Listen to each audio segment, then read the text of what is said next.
to PRG this night, and we really appreciate you guys taking time off after a work day to come out and spend a little time with us. My name's Tom. I'm with MoSys, and I don't know if you guys had the sliders outside, but that was actually pretty fantastic. So I'm yeah, very classy. Stay classy, PRG, right?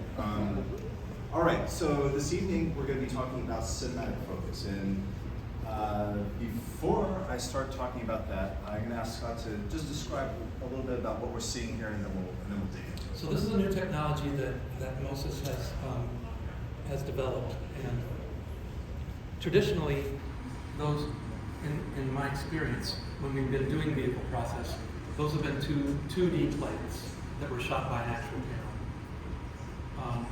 In this case, now these are 3D virtual plates created in Unreal.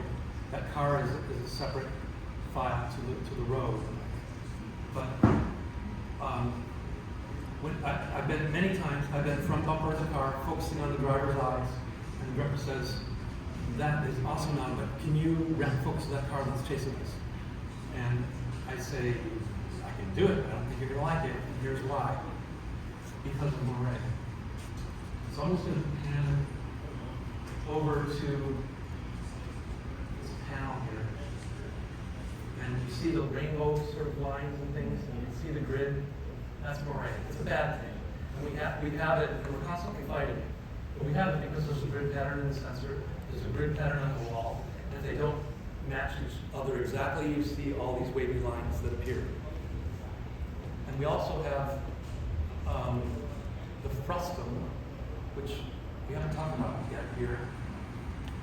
The frustum is basically what the field of view of the taking lens on the camera sees.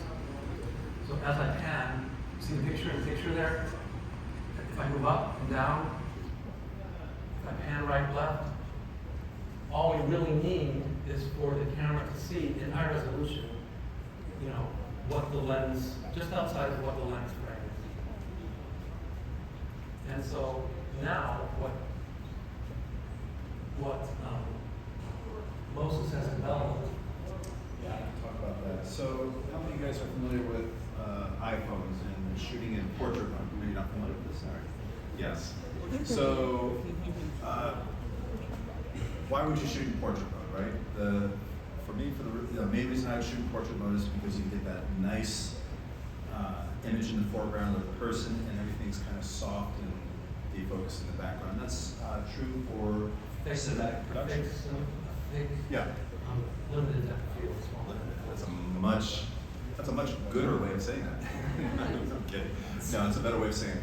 So typically when people stand in front of an LED wall, the way LED walls are typically shot is the talent will stand in front, cameras on them, and this very beautiful and expensive wall is soft and out of focus, and that's a shame. That's pretty much all you can do. So we've taken that to the next level, as Scott was saying, and we're able to do what's called cinematic focus. And typically the way you would see that is, the camera focused on the person, and something dramatic happens, like you have a car chasing, so you do this big turnaround, and the camera will rack focus, and you'll see that car being chased. You go ahead and bring it in focus. Will come into focus there, and then once you've finished seeing that, then you turn back around and it goes. So we rack the focus, a focus pull. So this is what we're doing with the MoSys cinematic focus. Go ahead. I just want to say that going back to my story about racking focus to the wall, and you see Moire, what I've been doing until now, until I had to do, is we can rack focus to just in front of the wall, so you don't see Moire. And then before that, at the push of a button, we can change that whole wall to a blue screen or a green screen. We can do that on the day, at the moment, at the push of a button. So then post can put that in later. But now we've got this system. That's exactly right. So what we've done here is, this is really cool. Sometimes you've got the focus puller there. You can pull that up and show that to everyone how it's really simple. So we put a focus motor on the lens, okay? And we tell that lens to focus, and then we say, okay, we want it to stop just shy of the wall so that we don't get that moire effect. And that focus plane of where we stop that physical motor will vary based on the pitch. And the pitch is, the amount of pixels, the millimeters, or the distance between the pixels. And so if it's a smaller pitch, then you can go, of course, closer to the wall. If it's a larger pitch like these monitors, you want to go pretty far away.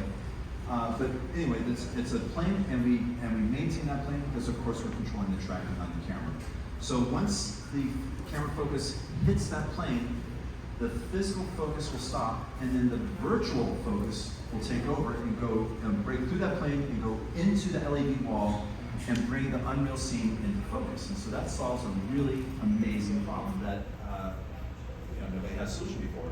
And so if you can imagine, if we had a football field here, you'd see the football field, you see the 10-yard line come into focus, then the 20, then the 30, then the 40, the 40, the 50, so on and so forth. So you get the idea. So that's what we're doing with the cinematic focus, where we're actually now able to make the LED wall be part of your storytelling production. So we are focusing behind the wall, focusing on the asset that's in the footage back there. Can you go ahead and do that? You can see on the monitors now we're focused on the car in the background. Now right back to her. Now back on focus. So before we've never been able, and this is not like truly photoreal asset that's back there. We just grab one off the internet and through it. But you get the idea. So for me, it's awesome. We can wrap focus to the car. We can wrap focus to some of those trees in the background. We can go to the mountains, back to the car, back to the girl, and we're all controlling it. We're controlling it the whole time from what every focus puller knows.